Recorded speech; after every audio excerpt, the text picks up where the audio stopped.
Welcome everybody to Me Time. I am so excited for you all to hear today's interview. I had so much fun talking to this person. I talked to Dr. Chris Rhodes, who is the CEO, founder, creator, researcher, the whole deal behind Mimio, which is a supplement we're going to talk about that kind of creates this, mimics fasting in our bodies. We've heard so much about how fasting can be good for you. I've had my own experience with fasting that I love. And now there is a supplement. It's fascinating. And Chris is fascinating. And I'm really excited for you all to hear this interview. Also, just an overall wonderful person and doing incredible things in the world, and also discovering and introducing me to new fun potential like hobbies and things, which you'll hear toward the end of the episode when we get into Chris's Me Time. But for now, please enjoy. Thank you so much for doing this. I am really excited to talk to you for so many reasons. We're talking about Mimio today. Yes, we and are. All things Dr. Chris Rhodes. Very excited. Very excited. It's going to be a great show. It's going to be a great show. Over the last, I want to say like 2 years, I haven't fully committed to like the intermittent fasting that I would like to, but I've done something kind of weird, which is like, because I've noticed in the past when I do fast, or let's say it started with like juice cleanses, right? Like that's sort of how I was like, oh, I'll do a juice cleanser. I'll do it. But I come away feeling so clear and light that it's going to sound weird. When I'm like reaching a point of, let's say I need to make like a really big decision about something, or I just have like so much brain clutter in my head that I'm just like, I don't even know how to access my own like intuition and thoughts right now because everything is running so fast. I will fast for a day just because I know that I will fall into clarity for sure from that experience. Okay. So fasting already for me is a whole world that I just personally have had my own experience that I've been very curious about because of my feeling. But recently on set, actually, just the other day, we were talking about fasting because someone that I'm working with is fasting like a couple days a week. Same reason, just like as a way to sort of reset, be clear. Anyway, so Mimio, and we're going to go back and start at the very, very, very beginning of like how you even like got to this place. But just to kind of introduce everybody who's listening into like my interest, and I think the world's interest in fasting right now, is everybody's kind of finding their own way with how it is beneficial to them. And then we're all sitting and having these conversations like, oh, you're intermittent fasting. And like I'll see someone and be like, you look insane. Like, what are you doing? Intermittent fasting. Another person like, oh, I just fast a couple times a week because it resets me and I'm better with my lines and I work like whatever. Me, I need to make some decisions. And I'm like, this is a conversation that is happening everywhere for many different reasons right now. So I think the timing of like something like Mimio, which is an actual supplement, right? That can kind of give your body the experience of fasting, even if you're not fasting, right? Yep, absolutely. Yeah, it's I mean, come on, this is great. Yeah, super cool.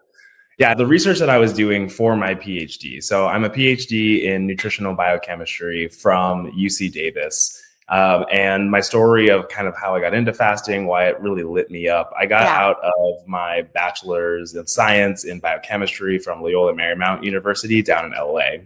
But then like a lot of college kids, just didn't really know what I wanted to do. So I took a immunology fellowship at Stanford where I just kind of started pouring through all the research papers that I could get my hands on, going to all the seminars, just kind of find out what I was passionate about, and eventually came across healthy aging and longevity research, which I thought was so fascinating because it used to be like, myth and legend, right? Like Ponce de Leon and the Fountain of Youth. And now it's this very active, very real area of scientific study.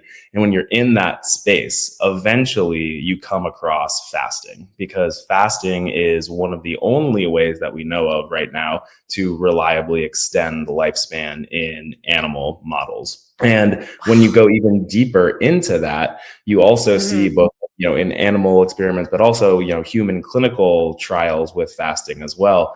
It can also help to prevent, treat, or delay most major diseases. So it's kind of this one thing that does everything. And beyond all of that, it does all of that without actually, adding anything into the body, right? It's not like this super like wonder drug that's doing all of that for you, but somehow fasting is activating this, dormant health and longevity, what I call bio program, that's not normally turned on.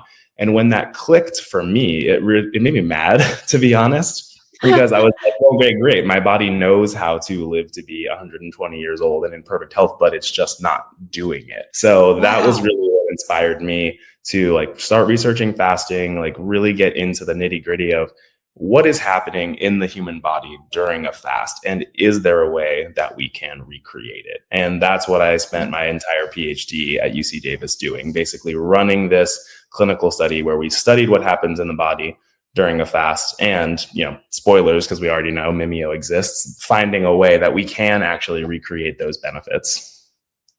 This is incredible. It's because so cool. It is. I mean, I also love all of the talk and research now, and in the world of longevity, as you were saying, that for so long that was sort of a myth, and we bought it. I mean, we got to a point where everybody was just sort of rolling their eyes of there's we can't really reverse any or do anything, extend anything. It is what it is. It's our bodies are going to be what they are. So tell me, I mean, you just said something really interesting about my body actually is built to live to be 120 years old. It just isn't operating. Is it because of environmental? Is it because we're not privy to, and this is taking a long time for us to come around to being without getting into who doesn't want this information out there, but you know what I mean, without that, how now, I mean, even you stumbling upon this, but in the world of longevity, fasting being an extension to life, how did you find that piece?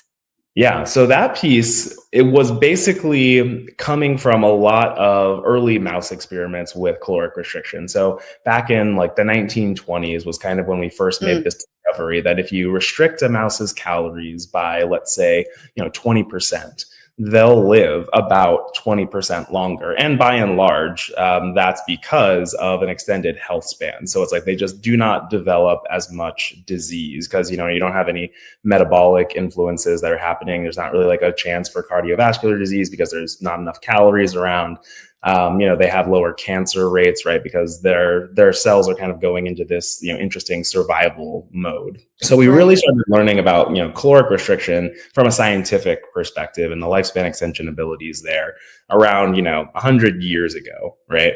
And kind of have slowly, built that up over time, repeated a lot of experiments, done things in higher organisms like, chimpanzees and other monkeys and dogs and, everything that we've ever tested this with, caloric restriction or intermittent fasting, we see this kind of universal lifespan extension. So the metabolism is really, really related to our longevity and our cellular functionality. So what's happening there is essentially, if you think about things from an evolutionary point of view, why does this actually happen?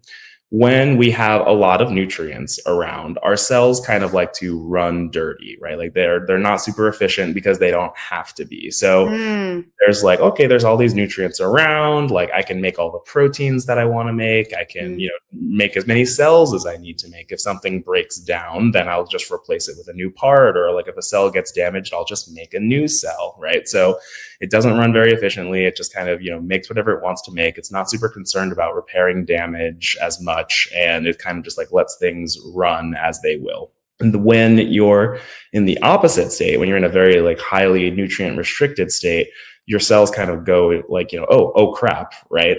If mm-hmm, something breaks down, we don't have enough nutrients to be able to make a new cell. So what do? We turn on a lot of metabolic efficiency pathways to like use as little energy as possible. We're going to be breaking down anything that's dysfunctional or potentially creating extra damage, like dysfunctional mitochondria or proteins that are in the cell. So we're going to break those down and then recycle them through this process called autophagy. So that's like self-eating.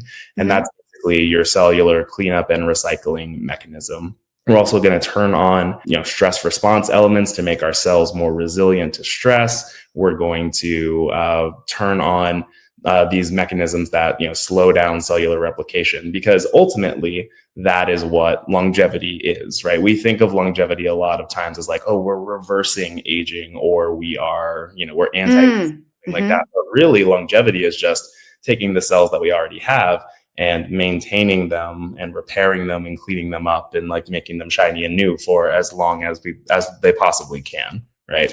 So that's Right. kind of how fasting is turning on this, cellular Mm-hmm. survival mode. It's literally so that we can, keep our cells alive and functional as long as possible, so that we can eventually find a new place where there will be, more rich nutrients. And that would actually be good for like progenation, right? Like getting to the Mm-hmm. next generation. Because if you have this situation where there's no nutrients around, not good for you and not good for, your kids.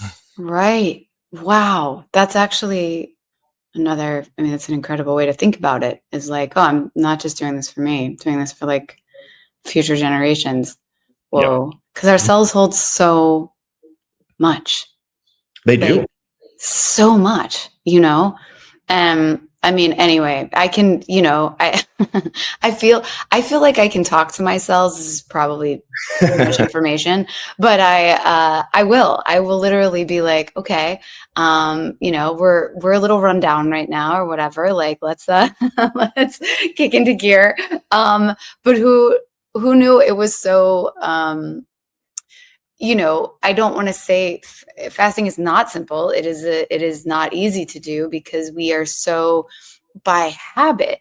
Oh my gosh. So when I decide to fast for a little bit, the amount of brain space that I already am thinking, like because I think by habit, it's like from the time we wake up until the time we go to bed, we're not having to think.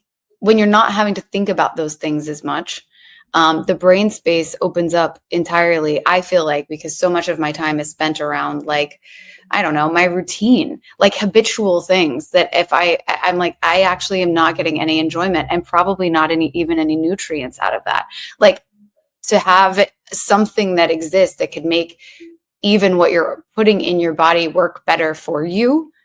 Like, to me, because it is not easy. It isn't easy. And it's not always like doable for people, Yeah. it's just not. So like in our days and our weeks and our, setting that schedule of like, oh, I might need to fast, or I might need to be able to have something that kind of eliminates that but giving you the same benefit. So that's where we get into like so at what point were you like, okay, I have this, I'm sure, just like there's so much, because it's like, where were you like, wait a second, we can create this within the body? Or what made you even say like, what if we could, to like go down that road instead of just saying everybody fast, which is not possible, So this was actually coming a little bit from my own personal experience too. So while I was doing, my immunology fellowship in Stanford, got really into fasting. So I started doing experiments with my own cells and my own blood while I was there. So I was like, okay, let me try doing a, 16-hour fast, a 24-hour fast, 36, 48, like 72-hour fast, and just kind of track what happens, what are the changes that are going on in my blood, what are the changes that are going on in my cells. And I got to see firsthand where it's like, yes, if you do a 36-hour fast, your cells dramatically change in function. They become more anti-inflammatory, they become more antioxidant, they become more cardioprotective, they have better metabolic flexibility, they're more stress resilient. So as a young guy seeing that, I was like, I did something, and it made me better. Right? Like, that was like very addicting for me. So I was like, great. So I'm just going to like adopt this lifestyle of alternate day fasting. And I did that essentially for the 2 years while I was at Stanford. And I did it pretty like, regimented. And I was like, oh, I'm going to live forever. It's going to be great. There's this weird element of social isolation that comes along with it, right? You're not having dinner with your family or like lunch with your coworkers, or if you're going out with your friends and it's a fasting day, they're just gonna be at the restaurant and you're just gonna be staring at them, like holding a glass of water, like while they eat, and just like, nobody wants that, right? So I got to the point where like I was on vacation with my family, and my sister basically told me, it's like, Chris, like, sure, you're going to live longer, but what is the point of living longer if you have to live less? And that really, really struck a chord for me. Wow. And I was like, okay, she is right. Like, there has to be like a better way for us to do this. Like, I'm a scientist. We can figure this out. So that's kind of like what I went into as my goal for my PhD, was really trying to figure out, all right, let's see if what happens for me, this, great change in cellular functionality, happens for other people as well. Yeah. And let's see, what the universality is, what's going on in the body that's causing these changes to happen. So that's exactly what we did. We had 20 people come in, 10 men and 10 women, to avoid a gender bias, make sure that we're actually, getting these universal changes that we're looking for. And we had them fast for 36 hours and looked at a before and after. And just like me, let's clarify fasting really quick. Fasting is? Fasting is no caloric intake. So calorie-free beverages, water, all of that was within bounds and totally fine. But just no physical food calories coming into the system for 36 hours. And so we saw there, just like we did with me, that they had really improved cellular functionality. So same anti-inflammatory, antioxidant, cardioprotective, metabolic effects. And that in the nutrition world is really significant, right? Yeah. You almost never get like young, healthy people. You do one day of a thing and they become super people, basically. Because usually it's like, let's see what happens when people eat strawberries for 6 months, right? And it's like, oh, nothing happened. So this was really, really cool for us. That's funny. And we wanted to be like, okay, what is the difference, right? What's the difference between the baseline state and the fasting state that could be causing these things to happen? So we did what's called comprehensive metabolomics. So basically just looking at all of the small molecule components of the blood. And what we found there was that there were over 300 differences between the baseline state and the fasting state. And so we looked at those 300 differences and kind of screened through them, trying to find ones that already had some level of like literature results for bioactivity. So basically, we already know that they perform a function, whether it's the anti-inflammatory piece, antioxidant piece, autophagy, whatever it was. And then from that list, we got around 24. And then we screened those through on our cellular assays to see if we take this molecule and we put it on cells, can it recreate these fasting-like effects? And we eventually found that this synergistic combination of 4 of these molecules together could recreate all of those cellular benefits that we were seeing. And because we were really interested in this as healthy aging longevity intervention, we also did a lifespan extension analysis in animals and basically found that when you supplement these 4, what we call fasting metabolites together into these animals, they live 96% longer. So basically just doubling their lifespan just through supplementation. And that was where the Mimio formulation came from.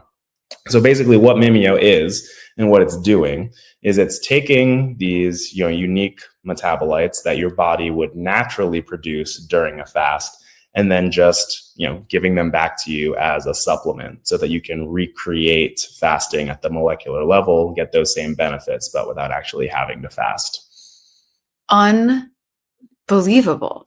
Like, this is, it is. I mean, it really is very, very, very cool. And to think like, how much research has gone into this, that you're already seeing these results too. What else do people need to do when taking Mimio or anything at all? Like, how do we make, because I have a feeling a lot of people will be like, click right now, like I'm buying this right now. Like, what else goes into like the experience of taking Mimio that would help optimize how it's exactly. Yeah, so basically, we've done 3 different clinical studies with the Mimio formulation. So number 1, the formulation itself is nicotinamide, spermidine, palmitoyl ethanolamide, PEA, and oleoyl ethanolamide, OEA. Okay. So those are, always tongue twisters, always fun to say. Yes. But, so like sciencey words where we're all about trying to, make ourselves appear fancy. So we've done 3 clinical studies with the formulation so far. The first one that we did was our pilot study. Basically, we were trying to figure out, all right, if we give this to humans, what's the right dosage and what effect does it have? So what we did for that one was we had people come in, eat a standardized breakfast alongside a placebo control, and then looked at their cellular functionalities like we did with the fasting study originally. Uh-huh. And then those same people, we had come out after a washout period, eat that same standardized meal, but then with supplementation with Mimio. And what we saw was that when they ate the meal with the placebo, there was this big loss of cellular functionality, which is really, really typical. We call this the post-prandial response, like the post-eating response. So you've got a bunch of, nutrients, food, foreign molecules that are coming into the body. It's kind of going to throw things out of, homeostasis, create some metabolic chaos, create some dietary inflammation, things like that. So their cells became less functional. They became less cardioprotective. They became less antioxidant. They became less anti-inflammatory, had lower metabolic flexibility. But when we ate that same breakfast, but then with supplementation with Mimio, we were not only able to prevent all of that loss of function, but then actually add gains of function on top of that mimicked what we saw when people were fasting. So instead of being pro-inflammatory, their cells became anti-inflammatory and antioxidant and cardioprotective. So that was the first study where we basically showed that when you take Mimio with food, you can still get these fasting-like benefits even when you're eating. And that was just, over the course of one day, basically. So, it has these kind of like immediate cellular effects. Then the other 2 studies that we've done have both been 8 weeks long. One of them was with Mount Sinai. So same situation there. No change of diet and lifestyle at all, just 8 weeks of supplementation with Mimio, looking at a before and after. And what we saw there was that we could really improve metabolic markers. So increasing HDL level, good cholesterol level, reducing LDL levels, bad cholesterol levels, improving glucose levels, improving insulin levels.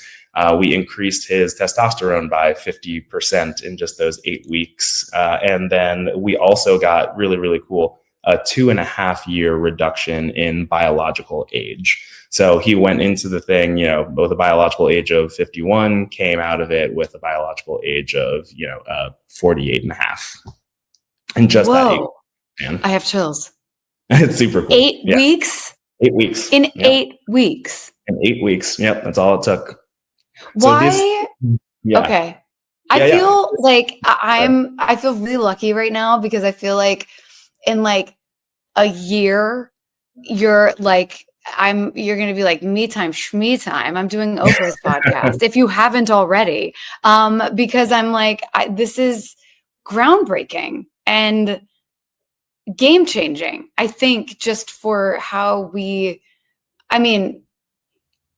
when we're talking about day-to-day health, it's one thing. When you're talking about day-to-day health that adds years to your life and better years to your life, like that's different. It's different. It's you're tapping into something that we have not, I feel like, at least in like the mainstream conversation, we're just now being like, maybe there is a way. Yeah, Maybe maybe. this is a thing. Yeah. And what Because I think is cool yeah. about it is like this whole concept of like the biomimetic approach. So Mimio itself, MIMIO, it stands for mimic and biology like smashed together. And that gets at this whole underlying biomimetic research approach that we're taking. So our philosophy is basically nothing knows how to heal a human body better than a human body, right? So if we study that, if we can decode what's happening there, we can recreate these interesting, states of the body that are regenerative, like fasting, or have these, longevity enhancement effects. Then that's kind of like almost like a cheat code for science, right? We're just using what evolution has designed for us, all of the systems that are, programmed within us to heal ourselves, to, create new cells, rejuvenate, do the recycling, do the cleanup, all of that, and just, turning that on switch up. Yeah, but it goes across the board, not but, meaning like and it feels like everything you just said, like healing, regenerating, even if or when you're sick, your cells knowing what to do and being clean and having the knowing and the space to kind of do that. I know I'm not saying that like scientifically correct, but meaning that even when it comes to our immune systems, even when it comes to all of our systems, we're giving our bodies the best opportunity. We're turning into, as you said, super people. So we're super people. I mean, that's what you're doing. I mean, this is like, I'm all in on this also because it is about our bodies healing themselves as well. It's not like, promoting any sort of, external, you know what I mean? It's taking our own bodies. All natural human molecules, right? That the body just during fasting, and it uniquely makes it during fasting, which is why, these pathways are not always activated. So if you think of the body like a computer, right? It's like, it's full of cells that are like just running little programs, right? It's like, okay, cool. I got to perform this function. I got to perform this function. I got to perform this function. And those programs are made up of pieces of code, which are like, the molecules that are circling around these fasting metabolites, right? So we're just taking those pieces of code that we identified from the fasting state, and then just giving them back as like as a pill that you can take. And then it just tells the cells, all right, do the thing that you would do during fasting. Turn on these, recycling processes, turn on these metabolic efficiency pathways, turn on these, metabolic changes, turn on the protection mechanisms, like reduce damage, reduce stress, this kind of stuff. Wow. So as far as like, because I know people will also hear this, I was about to say, I think a lot of people will obviously want to like shortcut to wait, so I can lose weight. Yeah, definitely. I mean, many things, but like, even I immediately went to like, what? Here's the fun thing about it. So like we talked about the two studies that we've done. Our most recent one is our big randomized double-blind placebo-controlled study where we looked at just 8 weeks of supplementation, same thing, no dietary change, no exercise change, no lifestyle change at all, just taking the capsules. And what we saw there was that we were able to recreate all of those great metabolic effects that we had seen before. So improved glucose levels, improved cholesterol levels, less oxidative stress, less cellular stress in the body. But then we were also looking at appetite as well. And we got these really, really powerful impacts on appetite suppression. So people were, had better satiety, meaning they got fuller faster and stayed for a little longer when they were eating. But then also they had less food noise, less distractions from cravings, less overall daily hunger, and they had much better control of like only eating when they were hungry. So it's really something that's not just like modifying things on a cellular level, but actually giving you some effects that you can feel as well. That's incredible. That's incredible. I would imagine too. Yeah. That's what I mean. I feel like a lot of people, because when we hear fasting too, I think I know my own experience, and I have my reasons for doing it, but I know a lot of people hear it as a very effective way now for to lose weight, especially with like intermittent fasting and all of that. Not just because you lose weight, but because it is better for you. When I tell you the people that I know who do that regularly, like are some of the healthiest, most focused, energetic. It's crazy. And that's like all they do. You ask them, I was like, yeah, intermittent fasting. And it's like, that's it. That's all they do. Yeah. But imagine, and I'm sure that's not easy for them. That's what, that's the flip side of that, is that it's a constant thing that they're always having to like plan for, be aware of, especially, I mean, I think about things like you take it every day, right? Yeah. You take it every day. Mm-hmm. Every single day. Okay. Yep. It doesn't, I'm thinking about Tim. So Tim and I have a psych podcast, and we're always like, does it cure hangovers? And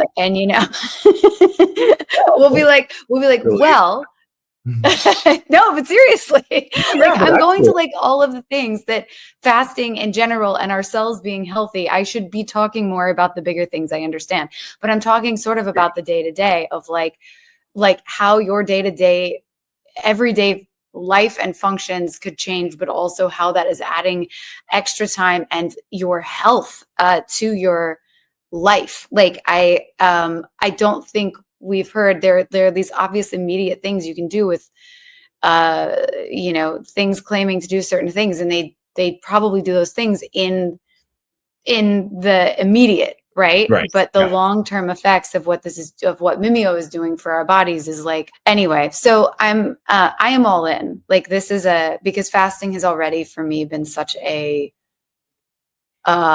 clear shift in such a noticeable shift in like everything for me, and not as a weight loss thing.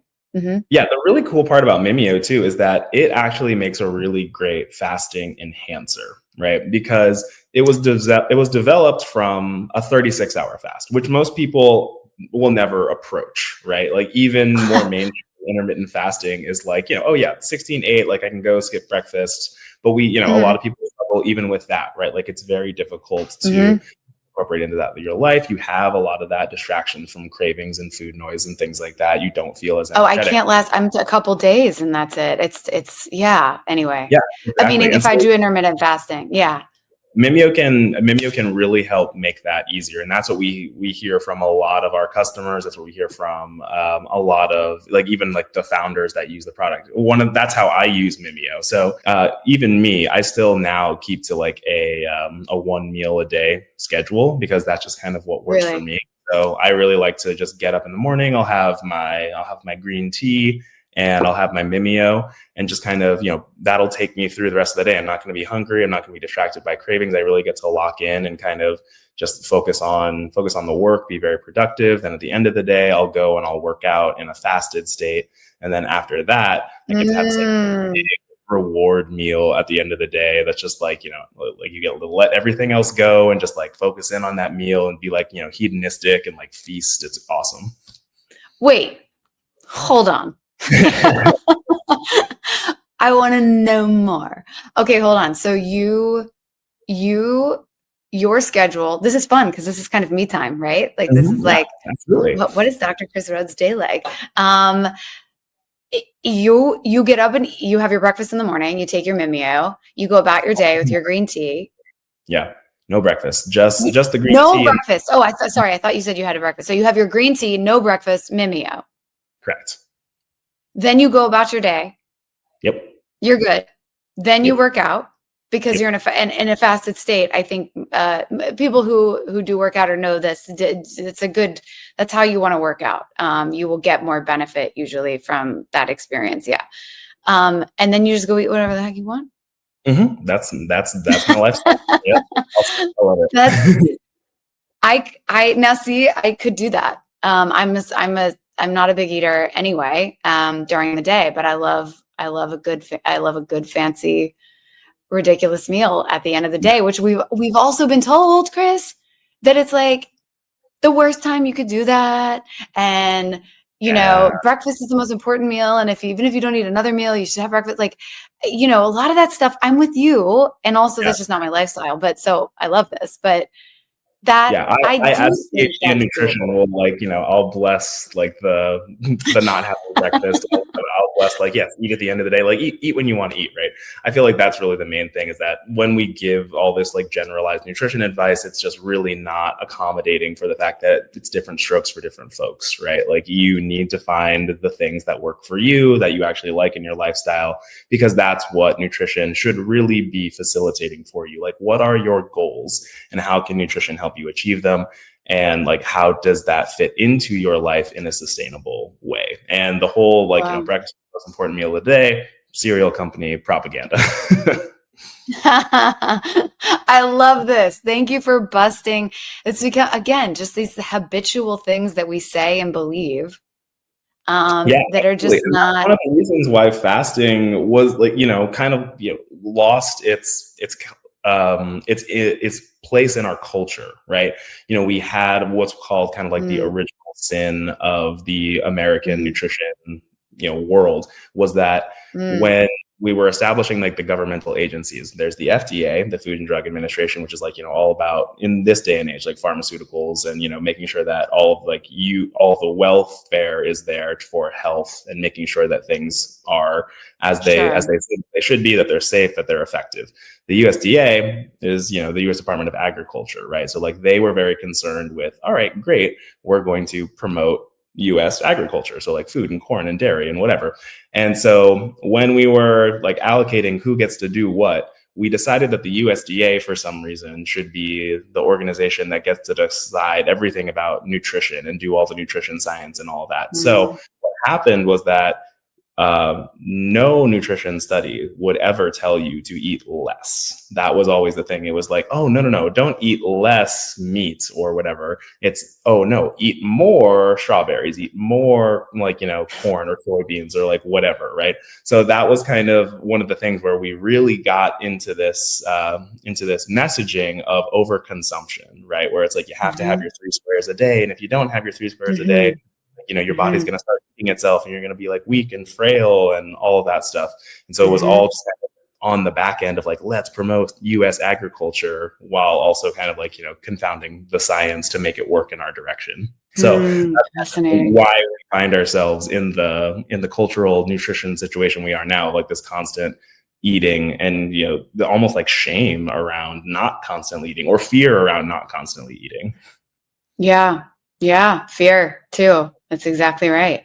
And it's like, it's so simple because you can enjoy probably so much more, because you're healthy enough to do it and you have energy enough to do it. And like I actually think, at least for me, I know when I'm in that state, I can hear my body better. Like I can hear like, oh, this is, rather than being like, oh, I shouldn't eat that, or I've had too much of this today or too much of that.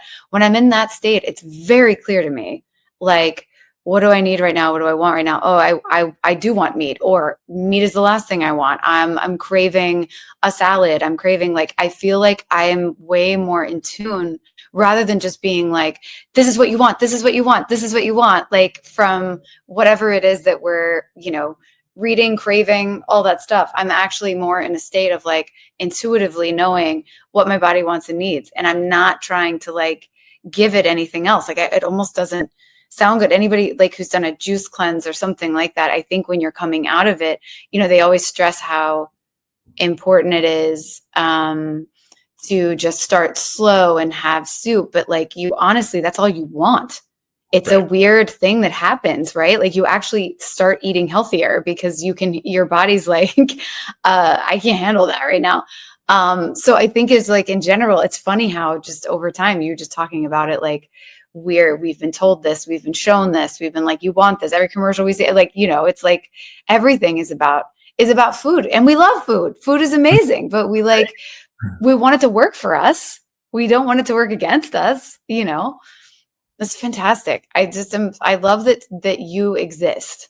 I love that this study, meaning, that this is the way we're looking at things. Mm-hmm. You're looking at things like, And I think yeah, that it's, it is, I think it's weird that it's such a new thing now, the whole, biomimetic approach, right? Because yeah, like, again, it's very rooted in just like human biology, evolutionary dynamics, right? That kind of thing. I would think, and that's what I did think. I thought like, okay, if I want to find a way to, recreate the effects of fasting in humans, well, you have to start with human studies, right? And then you just kind of like work your way back from there. And I think that that's why we ended up finding such a powerful combination of molecules, right? Because when you think about that, all of these molecules not only evolved within the human body over tens of thousands of years, right, to perform a specific function, but even beyond that, they evolved to perform a specific function within the same, like all the same broader context of fasting, right? So they not only perform their own specific function, but they were designed to work together to create these effects that are greater than the sum of their parts, putting those pieces of code together to actually create a program that then gets run by the body. Wow. So like, yeah, this whole biomimetic approach, I think, is super duper cool. And like, I think it just really fast tracks discoveries that are immediately applicable to humans because they come from humans. Right.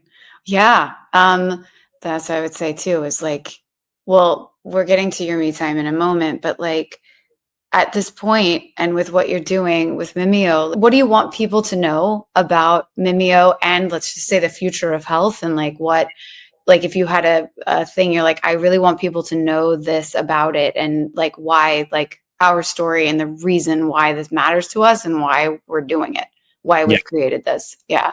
I would say that my big thing about why did I want to create Mimio in the first place, and it really was this idea of longevity. Fasting just happened to kind of be the pathway that led there because of the great research around it. But really, for me, it was all about creating more of these like healthy moments. So when people think about like longevity and like lifespan extension, right? They typically kind of get like a little weirded out about it. They're like, I don't know if I want to, like, like, why would I want to live to be 100? Like, I'm already going to be miserable at 80, right? Like, I'm going to be like stale and whatever and yada, yada. And I think that there's like a big misconception there about what longevity research actually is, right? It's like not this quest for immortality, but it is what we think of as extending health span. So there's this thing called the health span lifespan gap.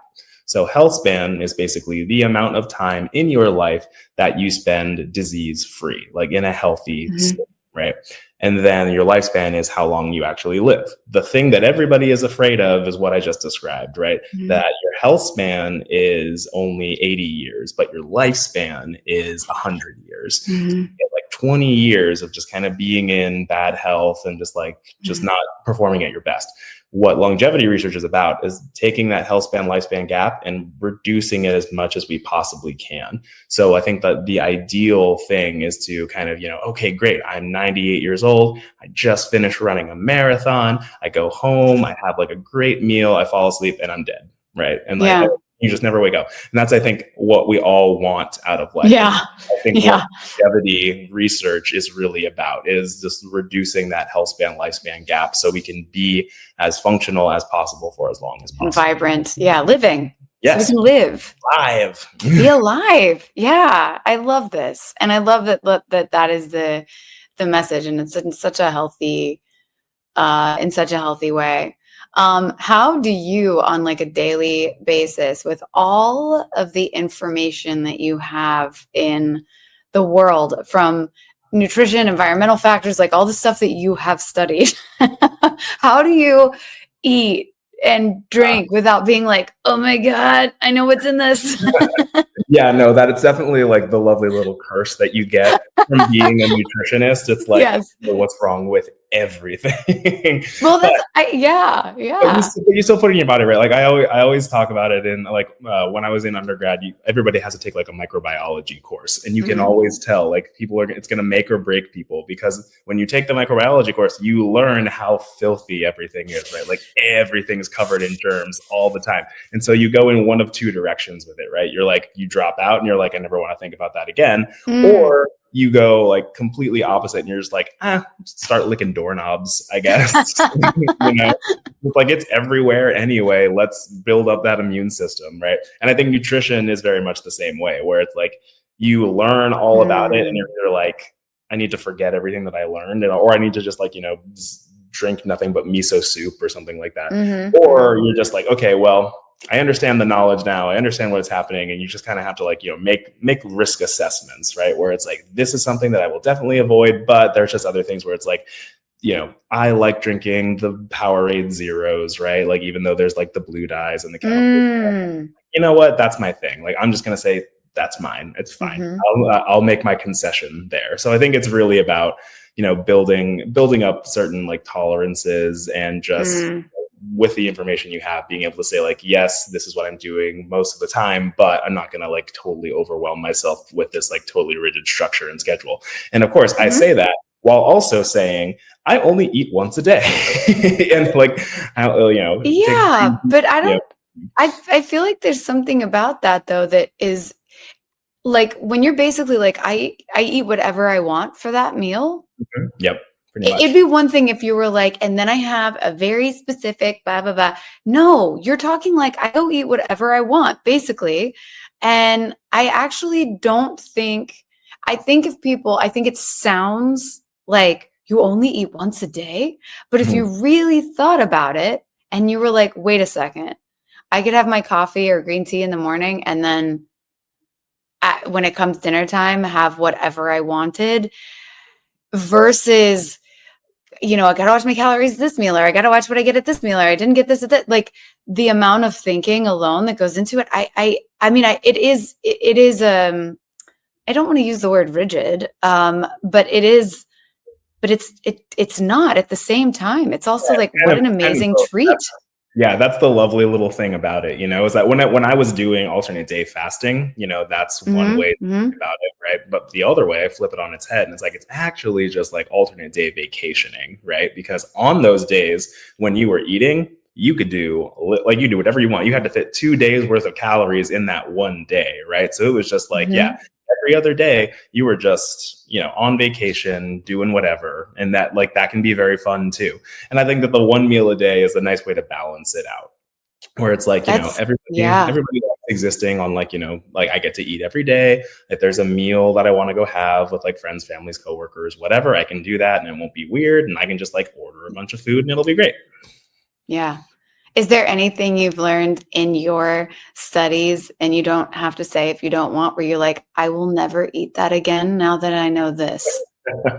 Actually, there's not like trans fats are really the thing, right? You still sometimes trans fats that like, pop up in weird places like peanut butter and, other, or like Crisco, right? Like Crisco, I will not do like 10-foot pole. No. those oh my are, gosh, I am obsessed with peanut butter. Right. That's so bad because they have, it's not right. It depends. Yeah. If it's a good producer, if it's just like, if the ingredient on that jar is just peanut butter, you're solid. If it's like peanut butter and other things like corn solids and like, hydrogenated oils and blah, blah, blah, then it's like, something went wrong here. The computer immediately goes to the cupboard and reads the label. Right. Anything else? Are you like, what is your take on, this is just me asking you personal questions now, but what is your take? So what about alcohol?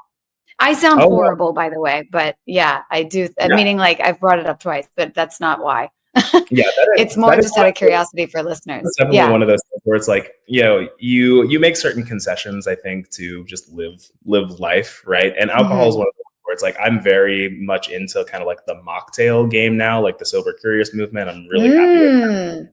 So many more options than there used to be for just like, you can go out, you can drink, you can socialize, and you don't have to.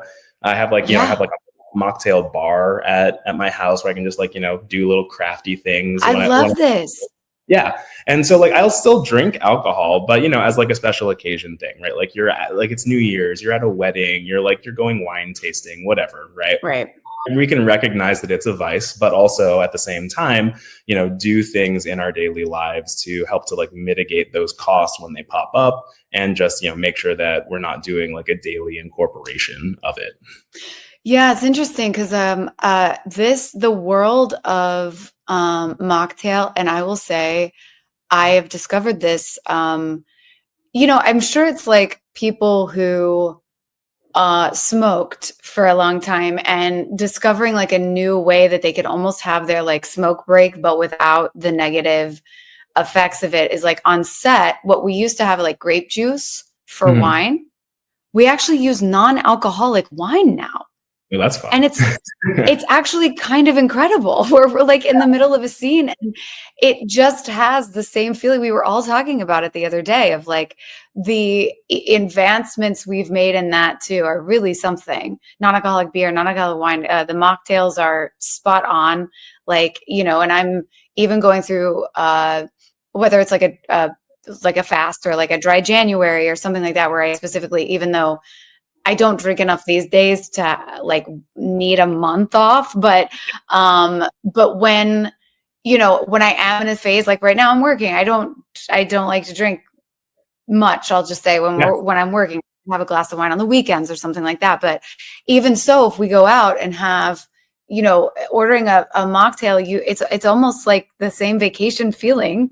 Yeah. And I'm not like, yeah, I don't want to sound so surprised, but I think from people who like drink a lot, it's sort of like, how good you know, how it's like, no, the experience, just like us sitting around drinking this like non-alcoholic wine in a scene, it still feels, I will say it's better than grape juice, which sure. you know, you're feeling all the sugary effects of that too over this, like while you're shooting a scene. But anyway, I'm off on like a non-alcoholic beverage tangent, but I'm glad to like answer that, even because like it doesn't interact with Mimio, I'm sure, unless really you're being an idiot. So as we were talking about these kind of like hangover relief effects, right? Yeah. So the two molecules that are in there, palmitoyl ethanolamide, the PEA, and the oleoyl ethanolamide, the OEA.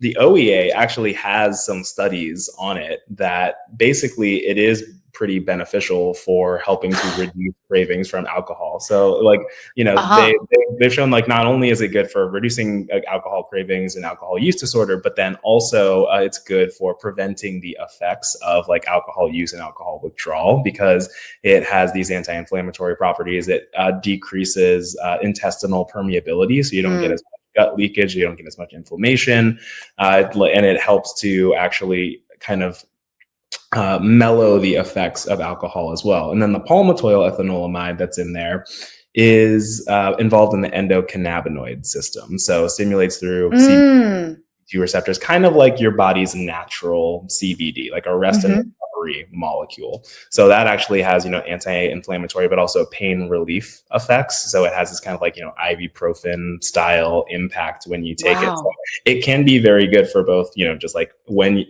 you take it with alcohol. The PEA and the OEA are actually like, they're lipid soluble, which means that they dissolve very, very well in alcohol and actually become more bioavailable.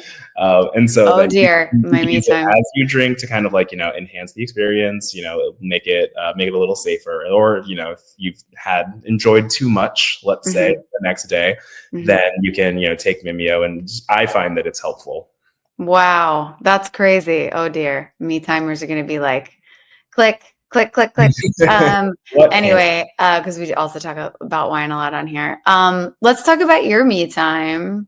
Because you must be so busy. Your brain must always be going too. I mean, this is like, especially to have these studies that you could envision like clearly, or you wouldn't have gone down this road of like wanting to be able to create something like this, but also have what you believed would happen, which is the effects and results and the positive.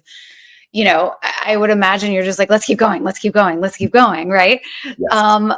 So how do you rest yourself? Like, how do you spend your me time? Like, you're having a big day. Dr. Chris has been like, you know, studying a bunch and, you know, whatever. And then how are you like, wait, I need a break, or I need a mental break. How do you come back to yourself? Like, what's something you can do that you're just like, here I am? Yeah. So a couple different things that I love to do. Number one, I'm big into food and wine, right? It's like one of the reasons why I got into nutrition. And like, ironically, like I ended up being the black sheep of the nutrition department, because it's like, what if we just didn't eat at all? But I love food. That's actually funny. I love wine, and I love cooking. So like cooking is a great like grounding activity for me, where I can just really kind of like get in there with my hands. I can be creative in a different way, you know, craft recipes, put them together, like bake new stuff, explore new things, like, you know, go down the Instagram reel rabbit hole, like like, what are all my favorite influencers doing? And like, what can I do and recreate stuff there? So I really love doing that. I really love, dining out in the same vein. And then what's really like, this is my like fun fact. So because I went to UC Davis has a really great honey and pollination center. So they like one of the biggest in the world, and honey is really interesting because honey is a lot like grape varietals, where depending on where the bees were foraging on the different blossoms, you can have really, really distinct flavor profiles. So you can have something like on one end of the spectrum, chestnut blossom honey, which is like bitter and like leathery and like caramel. And then on the other side of the spectrum, you have something like meadow foam blossom honey, which is like cotton candy and like nerds and vanilla. And it's crazy. Then you have, like orange blossom honey in between, which is actually very like jasmine, right? So they had these like sensory analysis courses for, honey tasting, like you would do like a sommelier, but specifically for like tasting through all the individual honeys. And then on top of that, they also had what's called mead making courses. So MEAD, honey wine. And so I took a lot of those courses. Wait, honey wine? Honey wine. Yep. So basically yeast, honey, water, and then you ferment it and it becomes wine. And when you use all the different, types of honey, right, that all have their distinct little flavor profiles, then that creates different tastes in the mead as well. So I learned how to do all that. Got really good at it, then started like submitting my wines to like international competitions and like won a few awards. So like, stop it right now. I need this wine. It's so cool. Yeah. Mead is awesome. I think. How do I not like, I just did my level 2, but I was studying taking SOM certification with the WSET. And it's funny, you were talking about the different, the bees pollinating different regions and different, whatever the plants might be. And that's actually, as much as I love wine and I love tasting wine and all the things, it was actually that part of it that I found so very fascinating about soils. And it's ancient, right? And like different, how the grapes and the vines can grab these different flavors from different times, different eras, different, soils, sands, slate, whatever it is. And I just think that's fascinating. And I had no idea that bees were similar and that this world even exists. Yeah, I know. It is crazy. I didn't know either. And if I hadn't gone to UC Davis, like I would not have known. But now it's like, it's this whole new world, right? So when someone describes like, oh, like an ingredient is honey, and I'm like, but what kind of honey? Like it's going to be so different, right? Because for a long time I was like, honey comes out of bears, right? Like I don't Don't they carry the thing? They carry it. Yeah. Yeah. So it's like, when you get exposed to that whole new world, and then the mead making world on top of that, because that's even more bananas, because not only do you have like the yeast and the honey and the water, that's like what we call a traditional mead. But then you also have like infinite varieties outside of that, depending on like what you're mixing into it as well. So mead makers are a lot like beer makers or, brewmasters, in that they can just like do a lot of experimentation on like, okay, let's make a cherry pie mead, right? Like that, but with different, honey varietals, and like, let's do something crazy like smoked peppercorns and cherries and like, tarragon, why not? Right. So it's like crazy variation, really cool stuff that's coming out of the mead world. And I'm obsessed. I must try this wine. I must try your mead. Is that what it's? Yeah. Mead. Yeah. MEAD. Okay. We have to have a separate conversation. You might have to come back on Me Time just to talk about this. Oh, like separately. Sure. Oh my God. Cool. So cool. Yeah. And so now that's your other kind of like hobby, but that seems like if honey connoisseur, if that doesn't exist yet, he's right here. I did actually learn that there is such a thing as a honey sommelier. So it's sommelier, it's like I can't remember. There might be like an actual word for it, but I'm totally blanking on it. But not a connoisseur. Yes, sommelier. Because there's a water sommelier now. Oh, is there? Oh my gosh. Yes. Yes. But it makes sense, right? Like you can, minerality, it's there. Yeah. But yeah, like it's actually a certification that you can get, but only in Italy. Apparently Italy is very, very like regimented about like, no, it's this honey from this region and you can't say that it's anything else, that kind of stuff. Like the Italian chestnut honey is actually one of the things where it's like, we protect this, it's ours. So that's why I am obsessed with this. Yeah, super Um, cool. It's like a whole new world, right? a whole new world that I didn't even know about. That's why I'm like, oh my gosh, we need another episode because now I want to ask you a million questions about this. But I think not that we give awards for like the best me time or the best hobby, but like this probably takes it. It's really, really cool. Oh my gosh, I want to learn so much more. Okay. So, but I don't want to take your entire day. So hold on. Three things you cannot live without right now. Uh, Obviously family, friends, people like that aside, partners, all that. I'm talking about like you're like, it doesn't have to be vicey, but it can be vicey, Yeah. whatever you want to say.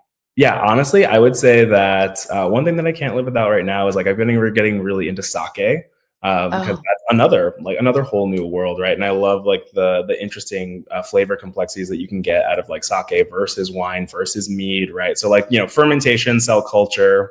This is just kind of like the big thing for me that I've incorporated into like all aspects of my life, basically. But sake is definitely one of my like one of my so current cool. obsessions. Hmm. Then another one is kind of going down that same rabbit hole, the green tea that I have every morning. I really Hmm. like to like experiment with the different kinds and like the fermentations and the oxidations. And like there's just like so much cool stuff to learn about tea. And I like to incorporate that into my daily life too. And then I would also say just I got a really, really cool air fryer recently Tell that us. yeah. Oh, it's like it's called Typher, and it's like enormous. It's like this dome. It's basically almost like a pizza oven, and I have been learning how to make basically like air fried pizzas inside of it, Let's and go. so that's like my current obsession. So when I'm gonna get like obsessed about things, when I'm gonna like not be working, it's always gonna be something related to food. There's just no way around it for me. I love this because also I just feel like people would not expect that. It would be like, oh, obviously somebody who has studied so much and is like, oh, this must be bad for you, or they must live a very regimented life and they must. No, you can do all of this with Mimio's help, everybody. Mimio's help. That's what I thought. I was like, oh well, he's gonna say Mimio. But I'm glad I'm not gonna be that lame. No. no. Also, I'm like, where are you and when are we going out? Because I'm also getting into sake myself and I'm a matcha. I've gone away from just like the matcha. I like a matcha latte to actually like Yeah, like the doing the ceremony ceremony. of it and like yeah, getting into that myself. Like this is so funny. And I'm anyway, you're fantastic. And I feel really lucky. I really do that like I got to interview you because I feel like you're just everyone's going to know your name very soon, as they are starting to already. And no, seriously, where are you in the world? San Francisco. Yeah. So Oh, San Francisco. Okay. after coming out of UC Davis, we got into the Indie Bio Accelerator program, which is like the largest biotech accelerator in the world, based out of San Francisco. So, kind of moved operations over here, and we've been in the Bay ever since. Oh, I love it. Okay. Well, I'm in LA. Just not for a while. I'm in Toronto until March. But I'm like, part of me is like, oh my gosh, I want to eat and drink and also find mead. So I'm gonna, if that's okay, I want to reach out to you about that Yeah, at some absolutely. point here. But I've got this, some great producers that I can recommend. There's some really fun stuff. I love it. I'm very down. I could talk to you all day. I feel very honored that you wanted to that you came onto Me Time to talk about this, but also I like sharing things that I also believe in. And I feel like this is a groundbreaking, very cool beyond just nutrition. This is about us living our best lives, which of course is what Me Time is all about. So, and having our, uh, I hesitate to use the word self-care, but because I feel like it's so overused and sometimes like in some now, but it is what it is. Like we're But it's taking care true. of ourselves. Yeah, It's absolutely. And that's how longevity is too, right? Like one of the comparisons that I love to make with Mimeo is like, everybody knows at this point in time, right? Daily sunscreen is one of the best things you can do for, like anti-aging, right? Mhm. Mimeo is kind of like just sunscreen for your cells. It's just, internal sunscreen, Mm. external sunscreen. So you're helping to, just promote protection, reduce damage from the inside out. I love it. I love it. And this is great. Anything else you want to add? I can tell you like a little glimpse into the future of Mimio. Yes. So Let's get an exclusive glimpse into the future. absolutely. So in the same way that we ran this process with fasting, right? This whole biomimetic research approach, we really want to do this with other interesting regenerative states of the body. So think like exercise or sleep or meditation or cold exposure, things like that. Look at what happens in the human body there, decode how those benefits come around, and then make more mimetic products as we kind of go forward. And the one that we have our eye on right now is exercise. So, keep an eye on Mimio, and we might have some exercise in a pill coming down the pipe for you. I'm in. I'm already in. I mean, it's true. I think I did read something about meditation as well that I don't know where I read that. Something somewhere about some study around that too. Even like, was it like active meditation that I was? Yeah. So, I mean, meditation is a about? really interesting one. It does, that does actually cause changes in like body, blood pressure, like inflammatory properties that are happening, like, the little cytokine levels that happen there. There's, neural network remodeling, BDNF secretion. So there's like a whole world that actually happens within, deep state, long-term meditation. And you can look at the before and afters and really see that. So it's fascinating. The human body is great. It's just like an infinite well of wisdom. All right. We'll come back when you have more on those studies as well. Cause like, this is just, this is it. This is it. This is the way it should be. This is the way like health and medicine or, self-care, all of it should be, about our bodies, enhancing what they can already do for ourselves. Anyway, perfect. You're awesome. Oh, you're awesome. This is so much fun. I love this. Oh, yes, it is fun. It's also fascinating. Like, I'm genuinely fascinated, and I know people are too. I mean, that's why it's like I come back because, it'd be also fun just to have like listeners sending questions too, sure. Because you're so easy, like you are the person doing this, and you're so easy to talk to. And so I think a lot of people will have questions or might have questions or being like, what's the deal with type questions, and would love to just have you back to circle back on some of that stuff. But for now, I'm in on Dr. Chris Rhodes, and I am in on Mimio. So yeah, so come back soon. And thank you, Dr. Chris Rhodes, for being here. Thank you so much for listening to this episode of Me Time, this very fun episode of Me Time, informative, educational. Follow Dr. Chris Rhodes. Also, we had already stopped recording, but he has a TikTok as well called That Nutrition DR. So That Nutrition Doctor, but it's DR. Where he shares a bunch of info on TikTok as well. Just overall fascinating human being. As you can see, I thoroughly enjoyed meeting and getting to know this person, and love and believe in what they're doing. So I appreciate you all so much for listening, and we'll probably have Dr. Chris on again. In the meantime, follow us on our Instagram.